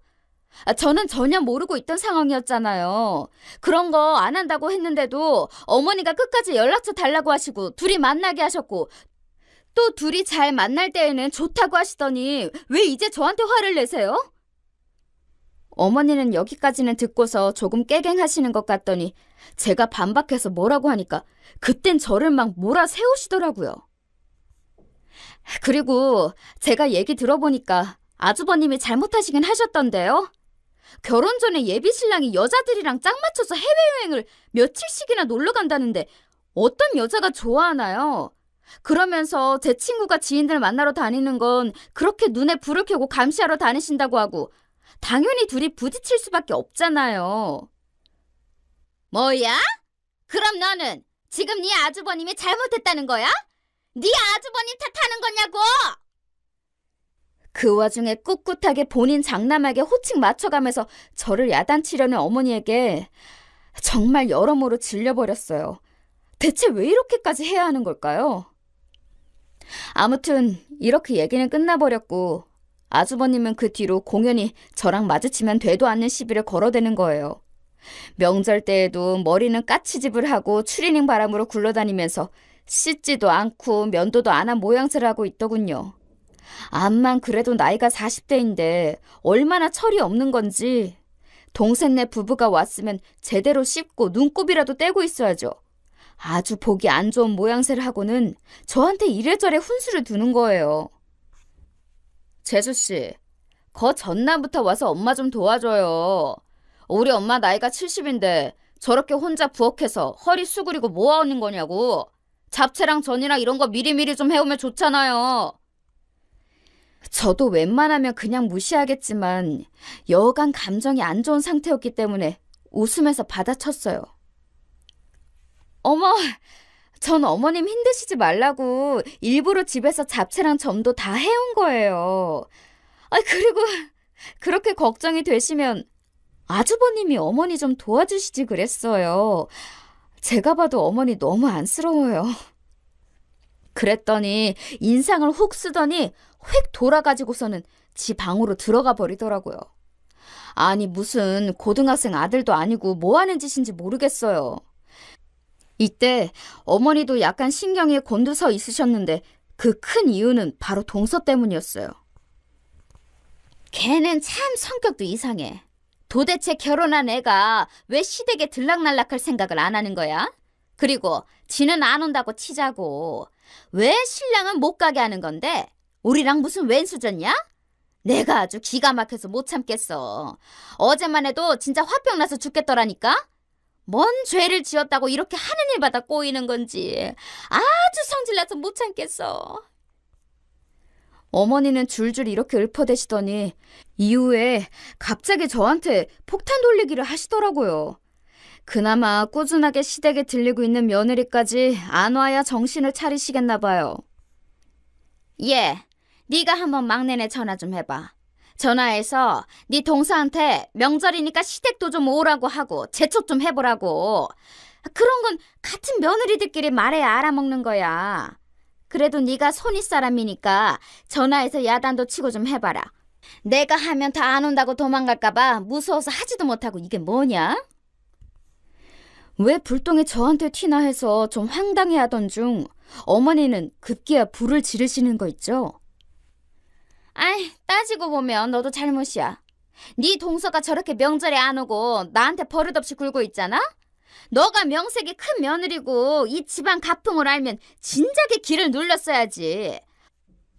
어디서 시댁에 코빼기도 안 내비추냐고 진작 잡았어야 했어. 그래야 제가 너 무서워서라도 당장 기어왔겠지. 어머니, 왜 불똥이 저한테 튀는 거예요? 왜 제가 책임을 져야 하는데요? 동서랑 어머니 사이에 무슨 잘못을 했다고 그러세요? 얘기가 이렇게 확장되고 있는데도 남편은 자기네 본가 거실에 누워서 잠들어 있고 일어날 생각도 안 하고 있고 분위기는 나빠졌어요. 우리 어머니는 정말 얄미운 게 이렇게 분위기가 나빠지면 금방 없었던 일처럼 얘기를 대충 끝내셔요. 아야, 됐어. 이제 너까지 나한테 그러냐? 내가 진짜 서러워서 못 살겠다. 얼른 밥들이나 먹고 각자 집으로 가! 정말 하나부터 열까지는 남의 탓으로 돌려서 도통 본인에 대해선 조금 더 반성할 줄 모르는 병에 걸리신 것 같아요. 어쩜 저렇게 이기적이고 멋대로이신지 숨이 갑갑해지더군요. 그날 저도 좀 답답하고 돌아오는 길 동서한테 전화해봤는데 동서는 외려 이런저런 바보 취급하더라고요. 형님, 저는 시댁 갈 생각이 조금 더 없어요. 전에도 그랬고 오늘도 그렇고 앞으로도 절대 안 가요. 그것 때문에 전화하신 거면 할 말이 없어요. 아니, 동서, 그런 건 아니고 그냥 왜 안 왔는지 물어봤어. 음식한 것도 있고 조금 갖다 줄까 해서. 저도 뭐 대단한 호의로 그런 것도 아니고 어머니랑 동서 사이를 좋게 할 생각은 조금도 없었어요. 단지 이유나 좀 들어보고 싶었거든요. 그랬더니 동서는 무척 냉정하게 말을 툭 자르더라고요. 형님도 아실지 모르겠는데 제가 우리의 뱃속에 있었을 때 어머니가 엄청 막말을 하셨거든요. 전 그 말 듣고 절대 어머니한테 손주 안 보여드리기로 결심했어요. 자기 애인지 아닌지도 모르는 애를 왜 보여줘요? 그리고 집 해줄 능력도 없다면서 니들끼리 알아서 살라고 했었잖아요. 그래서 우리 집에서 남편까지 새들어 같이 살고 있어요. 근데 무슨 할 말이 있어서 오라마라 떠보는 거예요? 동서는 애지간해서는 말로 어르거나 달래면서 어떻게 할 수가 없을 정도로 상처가 깊더라고요. 충분히 이해가 갔어요. 그런데 전화를 끊을 때쯤 동서가 충고 아닌 충고를 하더군요. 엄연히 그 집안에서는 형님이 저보다 손윗 사람이니 제가 이런 말 하는 것도 좀 그렇지만요. 형님도 잘 생각해 보시는 게 좋을 거예요. 보아하니 저한테 이런 식으로 하는 어머니가 형님이라고 딱히 잘해주실 것 같진 않거든요. 언제까지 그렇게 어머니한테 끌려다니고 착한 며느리 행세하시고 사실 거예요? 그거 누가 알아줘요? 나라에서 상 줘요? 돈 줘요? 동서의 말은 상당히 격앙되어 있긴 했지만 이 말은 저를 무척 무겁게 눌러오더라고요. 그때야 대충 얘기를 끝냈고 이후로도 우리는 전화 한 통 하지 않았어요. 하지만 동서의 저 마지막 말은 한참 시간이 지난 뒤 제가 뼈저리게 공감하며 모든 걸 다 내던질 때 선명하게 떠올랐답니다. 당시엔 아무리 그래도 그렇지 저 말이 좀 심하다고 생각했는데요. 제가 그 말을 그대로 하게 될 줄 누가 알았나요? 저는 정말 얼굴에 온 핏대가 다 곤두세워진 상태로 어머니한테 아주 노발대발 소리를 질렀어요. 제가 왜요? 저한테 뭘 바라시는 건데요? 진짜 제정신이세요? 맨날 어머니 멋대로 질러놓으시고 왜 제가 그걸 다 업고 가야 되냐고요?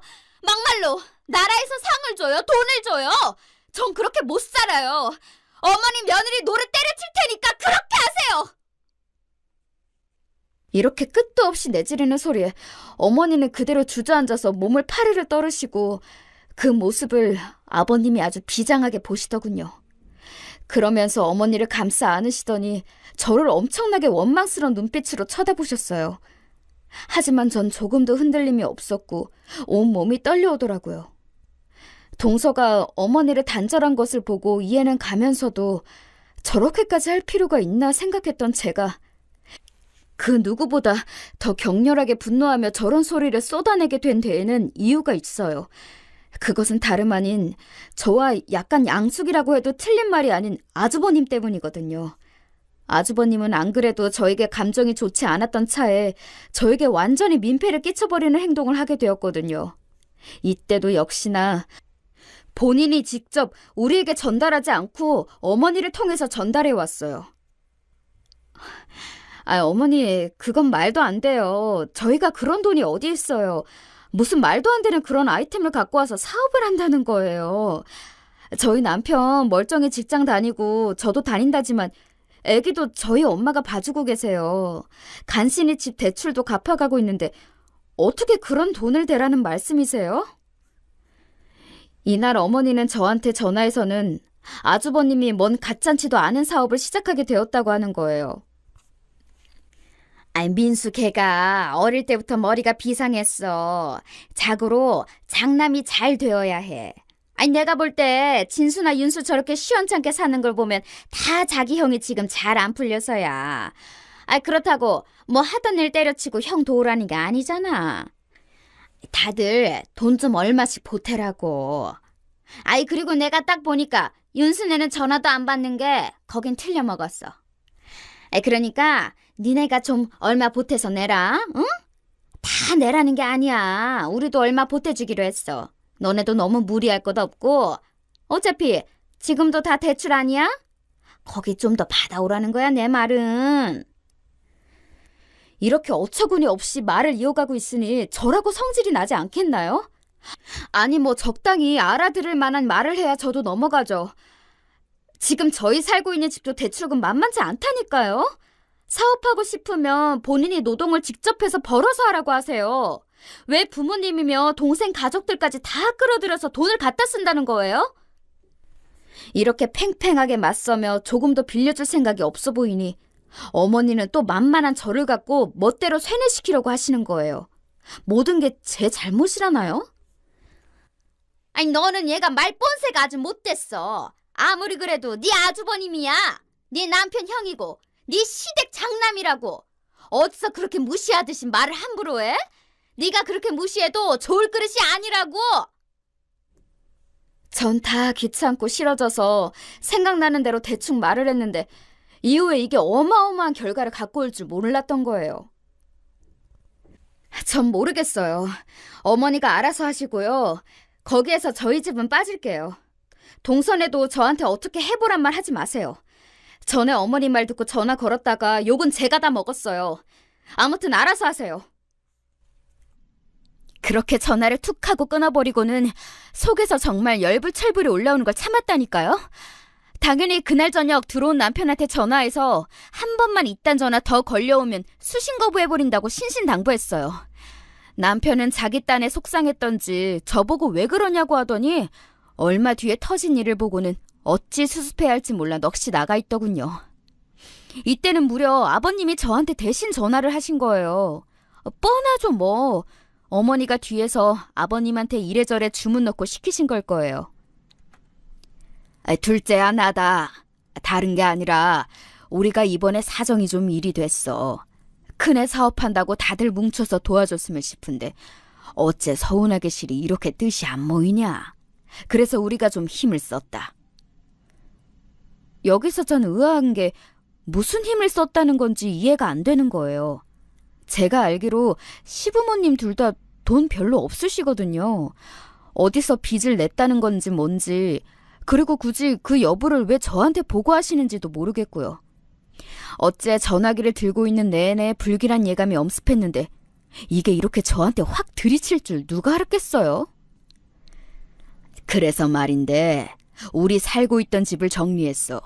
이렇게 해서 큰애가 잘 된다면 얼마나 좋겠냐. 애도 아주 신신당부를 했어. 큰 각오로 하는 거니까 잘 될 거다. 그러니까 말이다 둘째야. 우리 있던 곳도 처분을 했으니 니네 집에 가 있는 게 맞을 것 같다. 너희랑 같이 분담하려 했는데 그렇게 네 시어머니가 말리더라. 애들 부담 주면 안 된다고. 그래서 우리 선에서 처리를 했어. 우리도 이렇게 힘을 썼으니 마무리라도 너희가 자식된 도리를 해줘야 하지 않겠냐? 전 이때 차라리 꿈이었으면 좋겠다는 생각을 잠깐 했었어요. 아주 잠깐. 정말 머릿속 뭔가가 툭 끊어지는 느낌이 들었답니다. 내가 뭘 들은 건지 차라리 이게 지나가는 옆집 아저씨가 어디 전화를 잘못 건 내용을 우연히 들은 거라면 좋을 텐데 별 생각이 머릿속에서 어지럽게 마구 흘러가더라고요. 그리고 이렇게 결론을 다 전했다 싶어서 다행이라 생각했는지 몰라도 이쯤에서부터 어머니가 냅다 전화를 바꿔치기 해서는 말하시는 거예요. 제정신이 아닌 상태로 어리 나가 있는 저에게 말이죠. 예, 너 다 들었지? 들었으면 됐고 결론은 이거야. 니네가 하도 돈 되기 싫어해가지고 우리가 늙음하게 집 빼서 네 아주버님 돼줬다. 아주 승승장구할 거야. 그때 가서 덕 보려는 생각 말고 지금부터 격려 전화라도 하고 용돈도 좀 보내고 그래. 아이 그리고 좀 전에 네 아버님이 말했지? 우리 집을 뺐으니까 지금 있을 데가 없어. 니들 집으로 가야 하니까 그리 알고 있어라. 짐들도 줄이려고 앵간히 노력을 했어. 네 아주버님이랑 여기 정리하고 우리는 글로 갈 테니까 그리 하려고. 이러고 냅다 전화를 끊어버린 어머니. 제가 이후로 몇 번을 걸어대도 받지 않았어요. 정말 거짓말 아니고 제가 열 몇 통을 걸었는데도 어머니는 전화를 받지 않았습니다. 그 길로 저는 직장에서 일에 집중하지 못하고 몇 번이나 머리를 쥐어뜯다가 내가 왜 이러고 살아야 하는지 모르겠는 거예요. 시댁에서 뭘 보태줘서 집을 얻는 게 당연한 것도 아니지만 제가 더 많이 보태서 집을 얻어 남편과 살고 있거든요. 그리고 애 낳고 친정엄마가 다 도와주시고 있고 시댁에도 며느리 노릇을 안 하고 있는 것도 아닌데 돌아오는 건 늘 네가 더 잘해야 한다는 말이었어요. 게다가 심지어 자기 장남 사업하는 거 안 보태줬다고 대뜸 우리 집에 들어와서 살겠다고요? 저한테 한마디 상의도 없이, 아니 상의를 한다고 해도 안 해주겠지만 그래서 더 저렇게 일방적 통보를 하는 거냐고요. 사람 약 올리는 것도 아니고 지들 멋대로 정해서 통보하고 뒤처리는 싫으니까 전화도 안 받는 꼬라지가 너무 열이 오르는 거예요. 그 길로 저는 회사의 사정을 말하고 일찍 나와 도저히 안 되겠어서 곧장 운전해서 시댁으로 갔어요. 역시나 집을 정리하고 있는 분위기가 여실히 느껴지고 어머니는 제가 이렇게 달려올 거란 상상도 못했는지 엄청 크게 놀라시더군요. 둘째 너 왜 연락도 안 하고 오냐? 저기 이러면서 우물쭈물 대시고 그 뒤에는 같이 짐을 정리하다 놀란 꺼벙한 눈의 아주버님까지 보이더군요. 저는 숨을 거칠게 몰아쉬며 말했어요. 정말 운전해서 가는 내내 마음속에 담아두었던 모든 분노를 그대로 토해내버렸습니다. 어머니, 저희 집에 오지 마세요. 오시지 마시라고요. 제 말에 어머니는 처음엔 당황한 듯 하더니 이내 원래의 그 짜증스러운 얼굴로 돌변해서는 마구 성질을 냈어요. 뭐야? 뭐라고 했냐 너 지금? 이 말에 옆에 있던 아주버님도 모자를 벗어들더니 인상을 험악하게 짓는 거예요. 왜요? 제가 뭐 틀린 말 했어요? 내가 빚내어서 힘들게 살고 있는 빚 갚고 있는 집, 나 살기도 바빠 죽겠는데 어머니가 갑자기 오신다면요. 아버님이랑 와서 둘이 살겠다는 거 아니에요? 왜요? 제 집인데 왜 허락도 안 받고 그렇게 다 정해버리시는 건데요? 그건 세 분이 알아서 하세요. 아주버님이 모시면 되잖아요. 아니, 부모님 살고 있는 집까지 정리할 정도로 억대의 돈을 받아가면서 거처도 안 정해드리고 뭐 하는 건데요? 그러자 아주버님은 거기다 대고 똑같이 성질을 내는 거예요. 하여간 그 엄마의 그 아들이더라고요. 뭐라고요? 재수씨가 뭔데 지금 이래라 저래라 해요. 그거 너무 선 넘는 참견 아니에요? 저도 지지 않고 마구 쏴대었어요. 이젠 그런 걸 가릴 때가 아니니까요. 제가 뭘 먹이는요. 지금 나서지 않을 수가 없게 일을 벌려놓고 뭘 아닌 척하세요. 엄마 아빠 돈 받아가지고 동생네 보내버리면 그만이에요? 그 뒤치다거리를 누가 하는데 지금 본인은 아무런 상관없는 척 하시냐고요. 선 넘는 참견 받기 싫으면 애초에 선을 만들지 말았어야지 뭐 어쩌라는 거예요? 얘기가 이쯤 되자 어머니는 저한테 또 막 역정을 내시는 거예요. 전 차라리 잘 됐다 싶더군요. 그럼 잘난 장남한테 같이 껴서 사시면 되잖아요. 왜 어머니랑 어머니 아들 사이에 우리가 껴야 하는데요? 막말로 그렇게 살면 누가 알아주나요? 누구만 좋은 건데요? 어머니 장남은 목돈 생겨서 좋겠지만 어머니 둘째 아들이랑 며느리는 힘들어서 죽어나요. 아주 셋이 사는 거 빚 갚기도 힘들어 죽겠는데요. 5 식구? 아니 뭐 생활비로 아주머님이 매달 돈 1,000만 원씩 주실 거예요? 됐고요. 저는 못해요. 그 노릇 안 해요. 애지간하면 볼멘 소리를 하는 정도로 그치던 제가 회사까지 내팽겨치고 직장 가는 차림으로 쫓아와서 난리를 쳐대니 시댁 사람들 모두 다 기겁하긴 하더군요. 하지만 어머니는 끝끝내 본인의 뜻을 굽히지 않고 좌우지간 자기네 결정한 대로 하겠다는 거예요. 그래서 저도 말했죠. 어머니 며느리 노릇 안 하겠다고요. 제 말에 어머니는 아주 화들짝 놀래버리셨어요. 뭘 그렇게 놀라세요, 어머니? 어머니 며느리 해서 당하는 일이 맨날 이 모양 이 꼴인데 누가 어머니 며느리를 하고 싶어요. 못해 먹겠어요, 진짜.